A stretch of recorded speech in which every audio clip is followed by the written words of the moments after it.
Hey everyone, I'm Madison Eppelman, and I will be presenting my speech on Franklin Foer's World Without Mind, Chapter 10, titled Organic Mind. As a previous vegan myself, I would have never thought that my food choices could be connected to Franklin Foer's argument in addressing the big tech companies of America. As we've continued to read World Without Mind by Franklin Foer, we've discussed the overriding of these big tech companies like Facebook, Google, and Amazon, and their impacts in changing the world of journalism as we know it. The idea of open access as the ideal mean to achieve success for these big companies has proven to be overwhelming for writers and editors alike. However, in Chapter 10, titled Organic Mind, Foer takes a different approach in his argument against big tech. Foer discusses how America's counterculture on food should be evidence that our society can reverse the effects of these technological monopolies, if we make the conscious efforts to do so.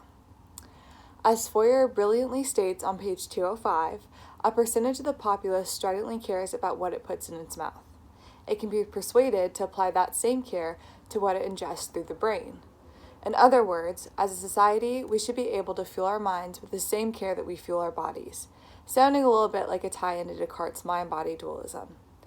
The main argument that Foer produces in his introduction of this chapter is that if we have had an increased awareness in the quality of food that we put into our mouths in recent years, then we should be able to realize that there is a need to do the exact same with the quality of words that we put into our brains.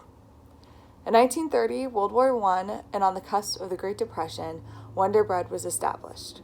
Pre-sliced, cheap, and able to be shelved longer than fresh bread, Wonder Bread soon earned the notorious slogan, "The greatest thing since sliced bread."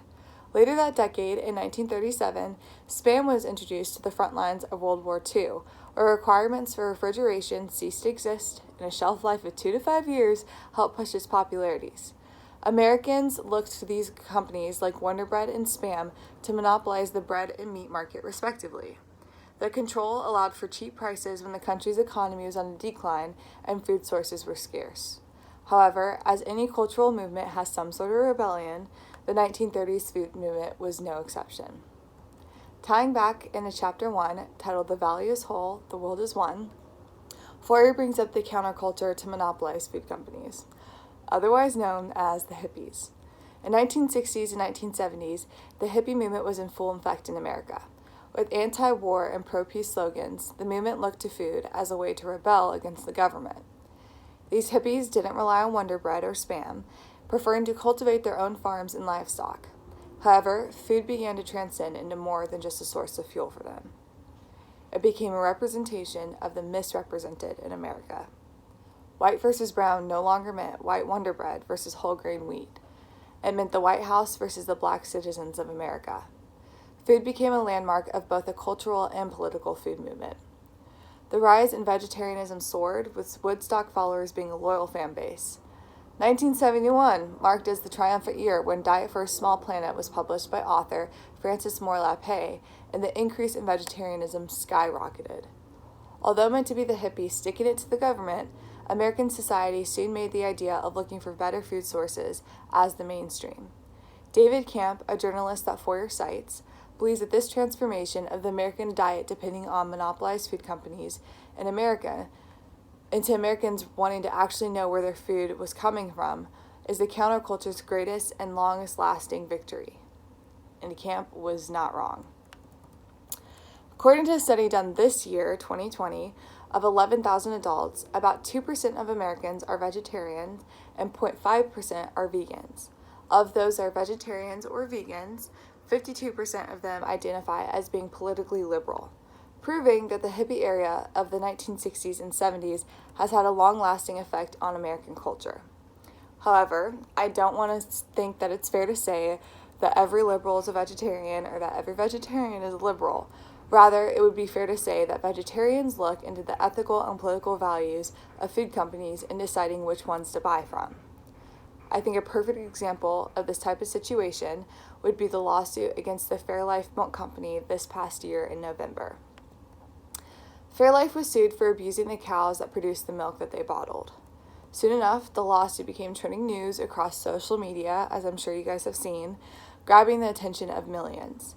Young adults started to take interest in identifying where their food was coming from, and if it was animal products, Were they choosing companies that treated the animals fairly? The moral of this example is that if we can take into consideration the ethical and political values of food companies, we should be able to do the same with the big tech companies that control journalists and what we read. As Foer stated many times within the book, big tech companies, particularly Facebook and Google, have literally bought out big journals and are selling genius writings for the cost of nothing. The internet opened up a whole new realm that allowed copies of journals to be given to the public for free.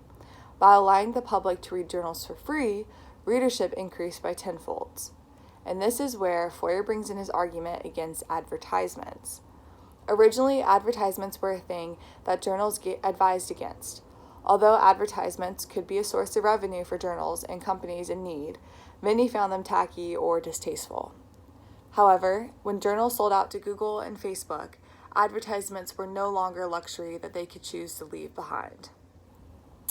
With increased readership via the internet, advertisement companies soon found new opportunities to stock up on the side screens of journals online. Larry Page, founder of Google, even originally believed that ad-funded research engines would inherently be biased towards ad companies, rather than focusing on the needs of the consumers. His original belief against advertisements obviously did not prevail.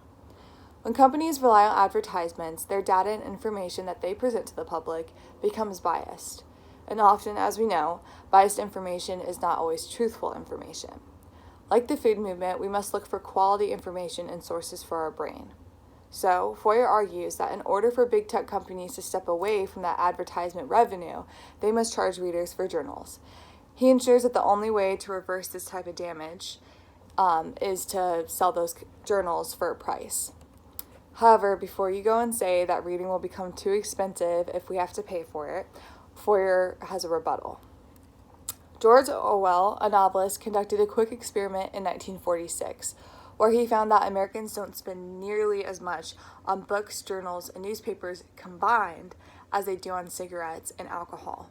His results would hold true today, especially when journals have become free online.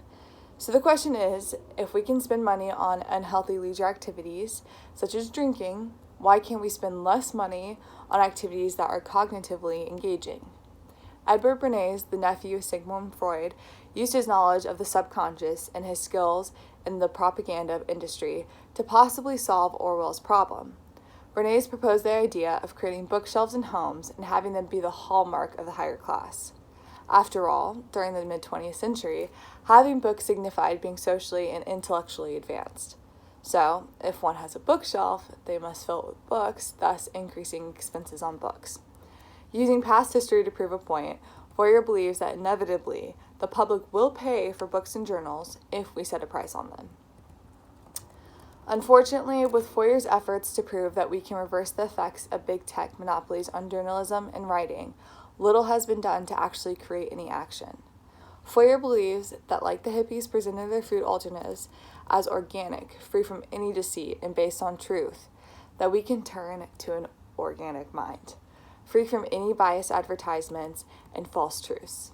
However, Foer must also face the music, or rather should I say, the myth. There's a myth, he says, that companies in journalism and publishing attempt to serve as guardians of intellectual seriousness. But the reality is, as we all know, that they also exist to turn a profit, as he exemplified when he discussed his career in the New Republic. When companies exist to make a profit, truth gets the short end of the stick. We must come to the realization that we need refutable sources to nourish our minds with true knowledge and feed our minds as we would feed our bodies, rather than the likes of Facebook and Google that use advertisements and biased information to track us down. So, my questions to you all are, would you be willing to pay for the journals that you read or use for research in school, and why or why not? How do you determine if the information that you rely on for knowledge is unbiased and truthful? And lastly, do you believe that we have a revolution like the counterculture on food? If so, when do you predict that happening, and do you think it could be in our lifetimes? Thank you guys so much for watching, and I hope y'all are doing well. Bye.